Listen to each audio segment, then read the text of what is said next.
Okusoberwa okutegula ebintu n'okweddaabulula by'oyinza okulaba ebigenda mu maaso oluvannyuma lw'enkuba eyatonye n'esula amayumba g'abantu.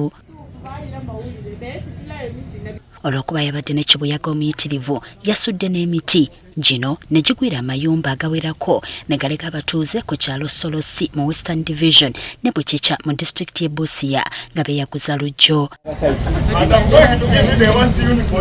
Abamu ku baakoseddwa batubuulidde nga bwe byabadde. Zibadde saa nga 10 sawa nga 10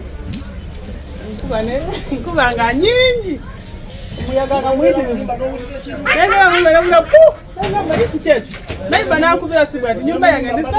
This is where I sleep, and my woman and my child was inside. They were inside, and what happened?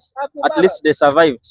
The tree had fallen on them, but when I was not around, I was at work. Nti oluvannyuma lw'okukunta ennyo n'amasannyalaze gaavuddeko olwo ne basigala mu kibululu. Coming back, I realized that people had helped me to remove them, but my child and my woman have sustained injuries and they're in bad conditions, and that is what is on the ground. Ku kyalo Solosi mu Western Division abeeno batubuulidde nga bwe bataasigaza kintu na kimu nga kw'otadde n'emmere yonna eyasuuliddwa ku ttaka. Enkuba yatukosezza kubanga yatwonoonedde ebintu bingi era abamu baasumatuse baawonedde watono okufa kubanga amayumba gaabikuseeko omuyaga gwaddeko amabaati ne gusuula eri agamu ne gaggwa bugwi era nange oliwo nabadde nawonedde watono nabadde n'akavaawo nabadde Sofia nabadde n'akavaawo buvi ku daakika yennyini eyo ennyumba n'egwa. Ebitooke byonna byagudde n'emmere yange kasooli n'ebijjanjalo byonna byamenyese. Kati tuli wano tetulina nakya kukola. Ayinja enkuba yabadde nnyingi nnyo. Nyo khwalala khuyicha nyola situfu nyola mabati kosi kamala khwekinga kosi kakwire buleka nyumba idongere fyekenye ebintu byosi bichafuka mukati mula bikhaliikhe bitanda bikhaliikhe mamesa bisala byosi bikhaliikhe.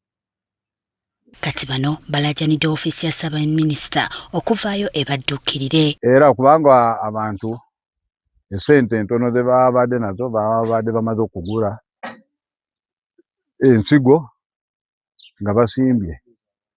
Kati mu mbeera ng'eno abazadde bali kuzaayo abaana babadde bakimanyi eby'emmere twamaze okusimba kati tusigadde okukungula.